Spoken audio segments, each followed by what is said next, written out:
that's on your side. News 12, first at 5, continues.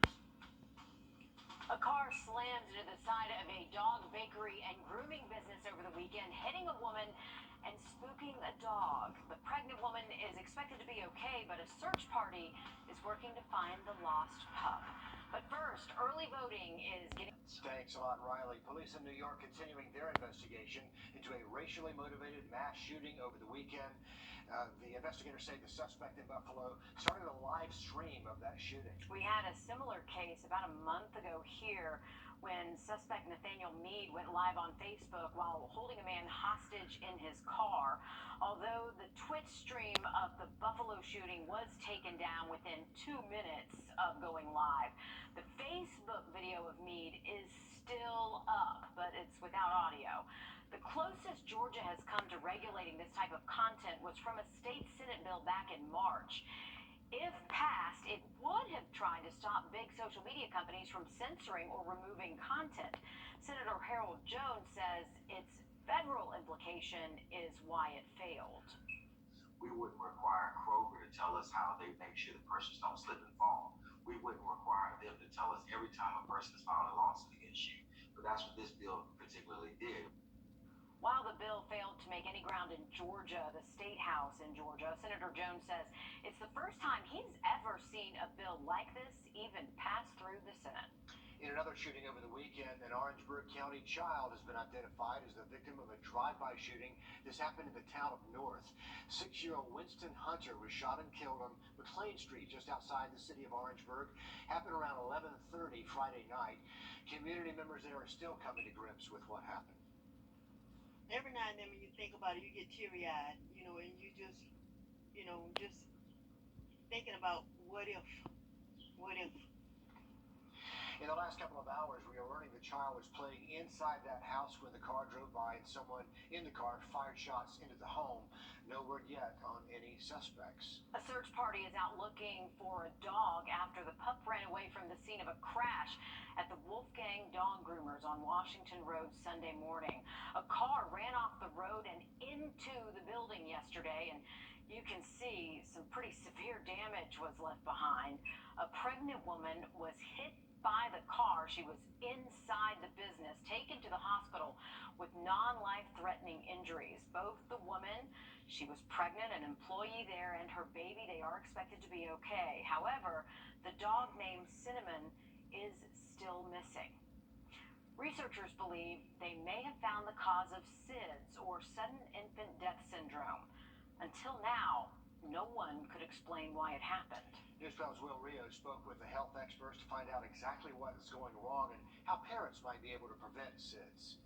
For any mother, losing your newborn baby to SIDS is a nightmare. SIDS stands for sudden infant death syndrome, which refers to the sudden, unexplained death of an infant under 1 year of age that was otherwise healthy. SIDS accounts for 37% of sudden, unexpected infant deaths a year in the U.S. In Georgia, SIDS occurs in 80 out of every 100,000 live births. I think any number is too high for us to be losing babies. Researchers say they found an enzyme called BCHE that's causing a defect in the part of the brain that controls when babies breathe and wake up. The study showed that they were able to detect this enzyme in the blood spots that were taken from the heels of babies at birth, so it should be detectable by drawing a simple blood test. I asked if there's anything to look out for or if there are warning signs. No, there really aren't. That's what's scary about it. But there are lots of things that we can do that we know work to help prevent SIDS. The American Academy of Pediatrics lists several ways to help prevent SIDS, like laying your baby on their back instead of on their stomach, using a firm mattress with little bedding or blankets that can cover their face, breastfeeding, and don't smoke around them. The next step is to work on a screening test to see if kids are at risk for SIDS. I think it will be several years before we would see anything practical come out of it. Definitely just one piece to a massive puzzle, but it's definitely a step in the right direction. In Augusta, Wrdw on your side. So important research may be shining light on this mystery that we've been dealing with forever. I mean, I remember when my daughter passed the threshold for SIDS, and that was a happy, happy day. Because, I mean, it's one of those things you can't prevent. I mean, you can do all of these things, but really at the end of the day, nobody knew what caused it. It just happened. And it just destroys so many young families. Such a relief when they get over that hump, isn't it? Yeah, so thank goodness there's research working on it. Okay, still to come here first at 5, a local nonprofit feeding first responders in the river region. They sponsored a golf tournament in North Augusta today. Perfect timing for National Police Week. And luckily the weather was great early this morning for that event. Into this evening, we will keep the chance for just a stray thunderstorm. Have a look at some near record highs later in the week, just after the break. Call me right now. A local organization has been feeding first responders for the last 5 years, but only recently got an official nonprofit status. Feed the Fearless provides food to local heroes with long shifts, and today some of those first responders had the chance to unwind a little bit with a golf tournament for a really good cause. Our Will Volk was there this morning. But thank you from the bottom of my heart for everyone for being here. I'm just super excited. This turnout has Katie Mode super excited. It's unreal. I almost had to hold back tears when I was talking up before because it's amazing. More than 100 golfers supported the tournament she helped create. It benefits Feeding the Fearless. The organization Mode started 5 years ago. I'm the sister of a police officer, and so I just saw firsthand how very underappreciated they are in today's world, and I wanted to do something to give back to them. So she started putting together food for law enforcement in her hometown of North Augusta. That way they don't have to worry about going out and get something. They don't have to worry about stopping and interrupting their shift, because honestly they probably don't have the time to do that anyways. Over the last few years, it's grown to other states, even other countries. Now, she's excited to see this many people on the course for their first ever tournament. It's a dream come true. I really didn't know what the turnout was going to be, but having 27 teams is remarkable. In North Augusta, Will Volk, on your side. Well done, Katie and crew, and a great day to go out there and play golf for a cause like that. Yep, she says all the money raised goes back to Feeding the Fearless, and they plan to hold another tournament next year. And they got off to a good start today. Oh yeah, and the weather could not have been better. Yeah, perfect weather out there so far for us today, and really not tracking much in the way of rain chances this week. The big weather stories each afternoon. The PGA Championship starts in a few days, and there's going to be a big name missing this year. Phil Mickelson will not be defending his title. Sports director Nick Proto has more on that, plus Tiger's status this week. For the first time since 1992, Phil Mickelson will not be in the PGA Championship field. Lefty's missing his second major in a row following some controversial comments he made about a new Saudi-backed golf tour. Mickelson was officially listed in the field earlier this month, but wasn't on the field list that came out earlier today. He hasn't made any public comments since February 22nd, when he said he was going to take some time away from the game. Mickelson becomes just the 5th major champion since 1960 to not defend their title. He also missed the Masters this year. You can bet his absence will be a big topic of discussion at Southern Hills Country Club in Oklahoma. One guy who is in the field, though, is Tiger Woods, who made his return to golf last month at the Masters. The 4-time PGA Championship winner says his leg is stronger than it was when we saw him here at Augusta, when he was visibly having a tough time going up and down the hills at Augusta National. Tiger says he knows he'll never have full mobility in that leg again, but it's getting stronger the more he uses it and plays golf on it. We've got some local names in the field as well. Augusta's Luke List, Aiken's Kevin Kisner looking for their first major titles, and AU's Patrick Reed looks for his second career major.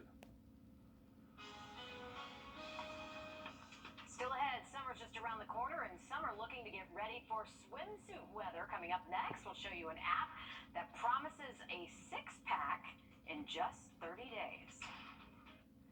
Let's kick it. Calling out all you fellas and ladies. STDs are carrying through folks in their 80s. You heard right. STDs are on the rise for seniors. An IT investigation you'll want to share with Grandma tonight on News 12 at 6 o'clock. The Live magazine story to learn more. Orange Pest Control. Bugs tremble at the sound of our name.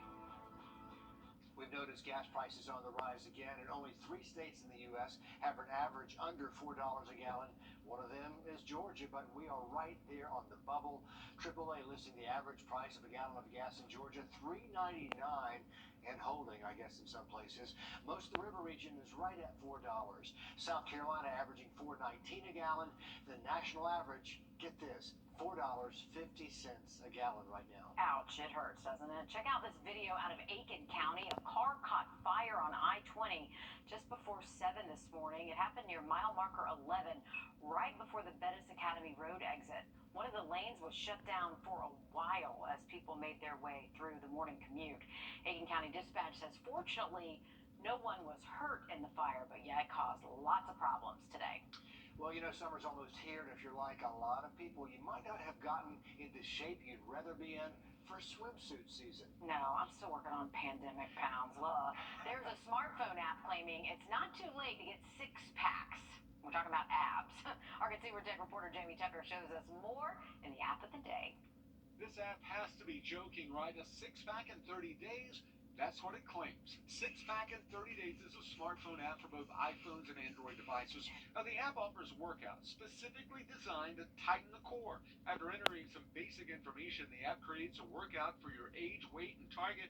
Each exercise shows an animated 3D image of someone performing it while a coach gives instructions over music meant to get you moving. Exercise plans are from 8 to 15 minutes, workout programs to perform at home, on the floor, as well as sitting at your desk at work. The app only has exercises. You'll need to monitor your calories, but all of the information can be shared with Apple and Google Health apps to help you track progress. Now, the app is free for a limited number of exercises, and there are ads. A pro subscription adds more features and exercises and removes the ads. It is the highest rated six-pack app in the app stores. Does it work? Well, it should if you do the work and cut calories, but a six-pack in 30 days is still pretty ambitious. I'm Jamie Tucker, and six-pack in 30 days is the app of the day. So wait a minute, you need to eat right and exercise? Yeah, and Wow, and 30 days is tough. Maybe you can have a two-pack in 30 days. So the six-pack app is available for both iPhones and Android devices. If you're interested in the Pro version, that's a subscription that'll cost you $30 a year, but a small price to pay if you're really dedicated to doing it. But you know what? Core strength is important. Sure. It does help a lot of other areas. It can help if you've got lower back pain. So it could help more than just your More than appearance. just a bathing suit thing. Right. So maybe $30 a year isn't so bad if it helps other areas too. We'll see. Yep. All right, if you live in Georgia, a special one-time tax refund should hit your bank account soon. Single filers could get up to $250, and household filers could receive up to $375. If you're married with a joint return, you might see upwards of $500. But in order to be eligible, you have to have filed your taxes in Georgia for at least the last 2 years. And Governor Brian Kemp says the process could take until early August for everyone to get their money, so be patient. In South Carolina, Governor Henry McMaster signed a new law that will get rid of income tax for military veterans' retirement income. In a tweet, McMaster says he is doing everything he can to incentivize veterans to live, work, and raise their families in the Palmetto State. South Carolina joins more than 30 other states with full exemptions. Well, we are looking pretty dry and hot through the rest of the work week, but into our weekend, forecast calls for some afternoon storms both Saturday and Sunday. I'm going to look at our storm chances this evening just after the break. Life is. Burt Jones is a trusted conservative, family man, tax-fighting reformer, former bulldog, and the Trump-endorsed candidate for lieutenant governor. Well, check it out. Last night we got some near-perfect conditions for that total lunar eclipse. You did have to stay up late to watch it happen. Yeah, peak hours to see it were between 11:30 and 12:30-ish last night. These are some pictures taken right here at home. Beautiful images if you were lucky to see them, but if you were asleep like I was, we at least have these, so you did not miss it after all. Yeah, but thanks to all of you who did submit your photos so that we could have a look at this. Riley, some cloud cover did move in later, but, you know, the big show was mostly over.